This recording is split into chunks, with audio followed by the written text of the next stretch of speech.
श्रीगुरुभ्यो नमः। हरिः ओम्। पीवो नागोरगिवृधः सुमेधाः श्वेतस्य शक्तिनिगितामभिश्रीः ते वायवे समनसोऽभितस्थुः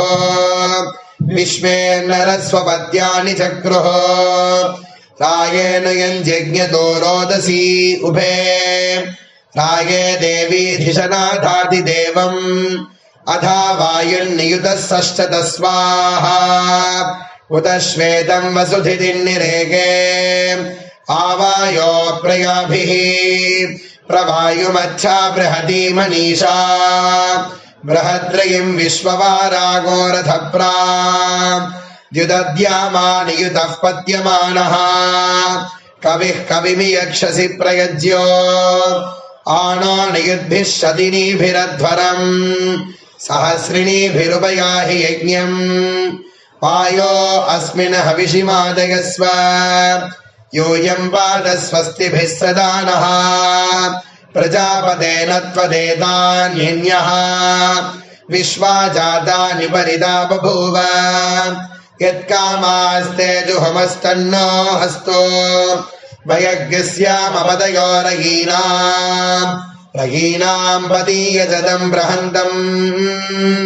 अस्मिन् भरे नृतमम् वाजसासौ प्रजापतिम् रथमजामृतस्य यजामदेवमधिनो ब्रवीतो प्रजापते त्वन्निधिपाः पुराणः देवानाम् पिता च निता प्रजानाम् पतिर्विश्वस्य जगतः परस्वाहा हविर्नो देव विहवे जुषस्व तवे मे लोका प्रदिशो दिशश्च परावतो निवद उद्वतश्च प्रजापते विश्वसिर्जीवधन्य इदन्नो देव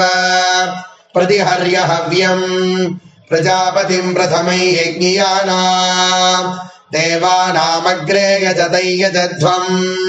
स नो ददातु द्रविणगुम् सुवीर्यम्